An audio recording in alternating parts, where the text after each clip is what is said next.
Tous les jours à la même heure, la famille El Rifaé prépare le café.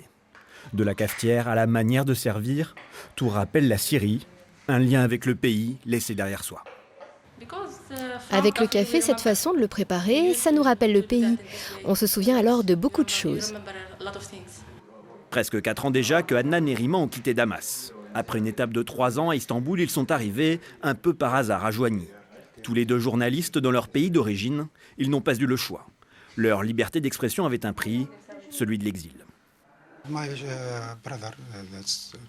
Mon frère a été arrêté en Syrie. Il a été envoyé dans les prisons du régime de Bachar al-Assad. On a donc pensé que nous serons aussi arrêtés tous les deux. Il a fallu partir. Là-bas, ils travaillaient pour un des plus grands journaux du pays.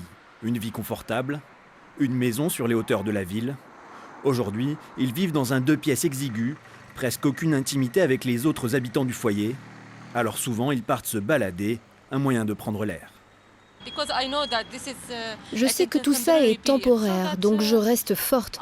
Je suis certaine que j'arriverai à me créer un avenir ici et retrouverai une vie normale, comme elle l'était avant. Leur fils de 14 ans est déjà scolarisé au collège de Joigny. Doucement, il commence à se faire des amis et à s'adapter à la vie en Bourgogne. Ici, tout se passe très bien. J'aime ce pays.